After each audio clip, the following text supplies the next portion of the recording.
स्थितियां जो है, मनुष्य की स्थिति के बारे में भी बात हुई है। इंद्रिय गोचर ज्ञान गोचर विधि से संपूर्ण है।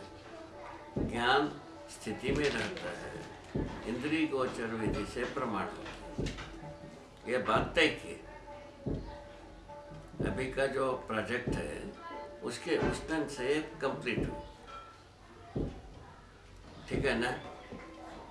ज्ञान जो है ना, मानव परंपरा में कैसा आता है, इंद्रिय गोचर विधि से आता है।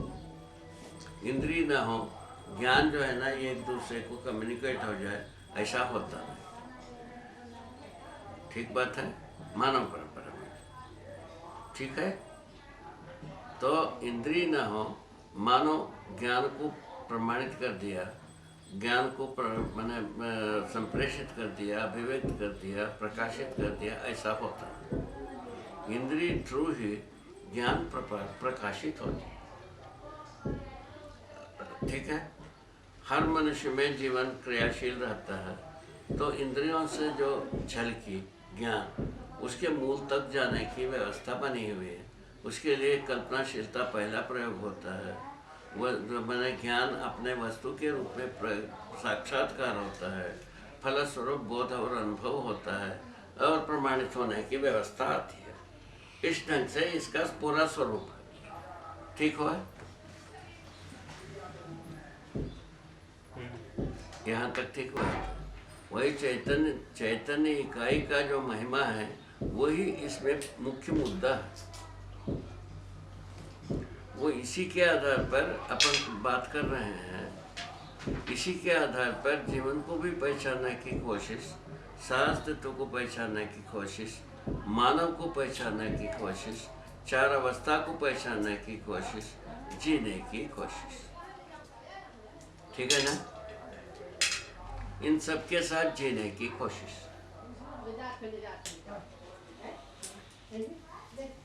वो किस आधार पर? ये सब संतुलित रहने से, नियंत्रित रहने से, हैं? ठीक है ना। ऋतु संतुलन, मानव संतुलित रहने से, और अपना पराया का दीवार खत्म। क्योंकि ये जो शब्दों के रूप में जो हमको अभी प्राप्त है, ये मतलब साक्षात्कार तक के उपयोगी है। हाँ, क्योंकि उसके बाद आपने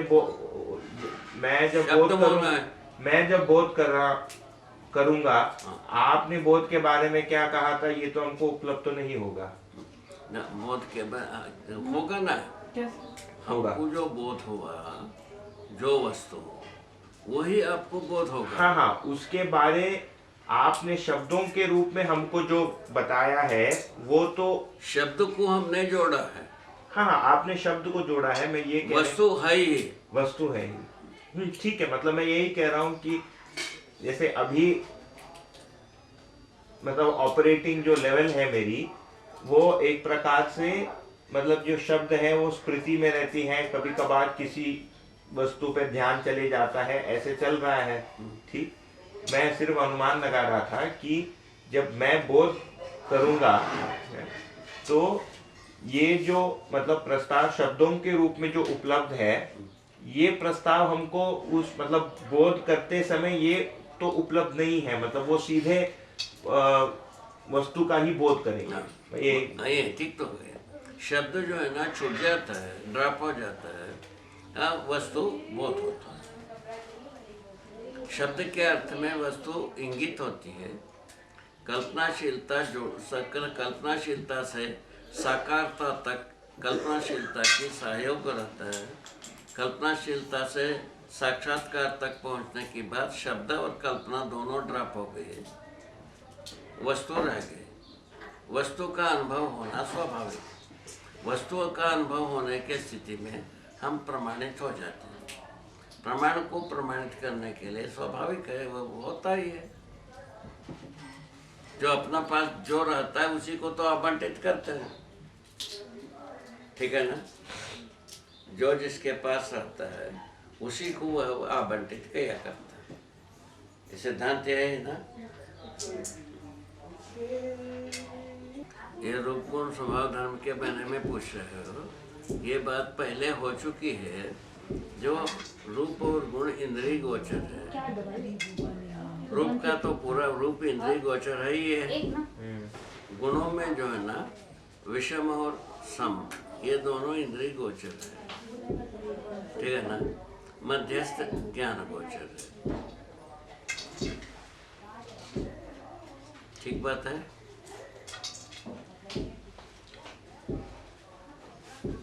होना रहना ज्ञान गोचर है, ठीक है ना। होना रहना मध्यस्थ है, ठीक है। इस ढंग से हम गुणों में सम विषम को हम ज्ञान इंद्रिय गोचर रूप में देख पाते हैं, ठीक है।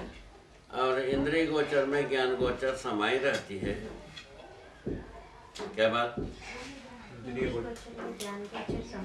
ज्ञान गोचर में इंद्रिय गोचर समाई रहती है। ज्ञान गोचर में इंद्रिय गोचर समाई रहती है।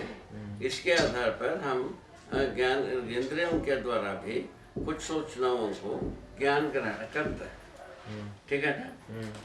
इस ढंग से जो इसमें रूप को तो इंद्रिय गोचर इंद्रियों के द्वारा जीवन पहचानता है, ठीक है ना।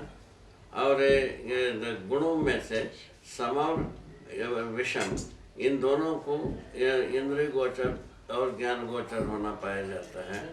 और मध्यस्थ विधि से होने रहने को ज्ञान गोचर विधि से पहचाना जाता है, ठीक है ना। यहाँ तक पहुँच गए। उसके बाद केवल ज्ञान गोचर विधि में स्वभाव और धर्म आती है। स्वभाव और धर्म केवल ज्ञान गोचर में ही आती है, ऐसा लिखा है, ठीक है। ये ठीक है, इसमें कुछ व्यतिरेक है नहीं। इस ढंग से ज्ञान गोचर विधि से स्वभाव और धर्म को समझने की पश्चात विकाई का संपूर्णता के बारे में हमारा स्वीकृति हो जाता है। किस विधि से? पूरकता उपयोगिता विधि से। पूरकता उपयोगिता विधि से सबके साथ कैसा काम कर रहा है वो स्वीकार होता है। हर व्यक्ति को स्वीकार, वस्तु को स्वीकार करते समय में ये पाते हैं हम उपयोगिता पूरकता रहता है। उसके साथ इकाई धन, उसका वातावरण बराबर इकाई संपूर्णता का ज्ञान होता है। संपूर्णता का ज्ञान के साथ ये उसका उपयोगिता प्रयोजनीयता सब स्पष्ट हो जाता है। इस ढंग से सहअस्तित्व में जीने की सूत्र बनता है, यह ना बनता है।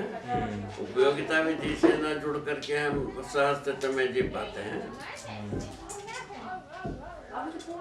ठीक है। अभी तक उपयोगिता विधि से हम वस्तुओं को सोचा ही नहीं, पूरकता विधि से सोचा ही नहीं। इन दोनों विधि को इंट्रोड्यूस करने की जरूरत है मानव परंपरा में। हर वस्तु में पूरकता उपयोगिता होता है, ठीक है। इस ढंग से सहअस्तित्व में जीने की बात आती।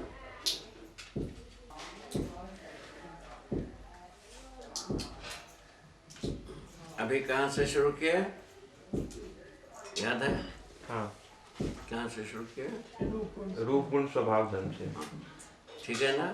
उसमें से रूप और गुण इंद्रिय गोचर है और स्वभाव और धर्म ज्ञान गोचर है। एक वस्तु को पहचानने के लिए ज्ञान गोचर इंद्रिय गोचर विधि से प्रमाणित होती है। प्रमाणित होना इंद्रिय मूलक विधि से ही होती है ना। इंद्रियों के माध्यम से होता है। ज्ञान मूलक भी इंद्रिय गोचर भी दोनों का दोनों इंद्रियों के द्वारा संप्रेषित होता है। संप्रेषित होने से सामने वाला जो सुनता है समझने के लिए ज्ञान गोचर तक अपने को पहुंचाता है, तभी वस्तु को पहचानने वाली बात आती है। यही साक्षात्कार अनुभव के लिए अवसर बनता है। एक दूसरे के बीच में अनुभव का रास्ता ऐसा बनता है। इस रास्ता जितना ज़्यादा सुगम होती जाती है, संसार में उतना ही ज़्यादा उपकार होता जाता है। यह जितना संकीर्ण होता है या रास्ता बंद हो जाता है, उतना ही भयभीत होने की जगह में आ जाते हैं। अभी जो है ना भयभीत होने वाली जगह में आ चुके हैं, आए हैं ना कि नहीं?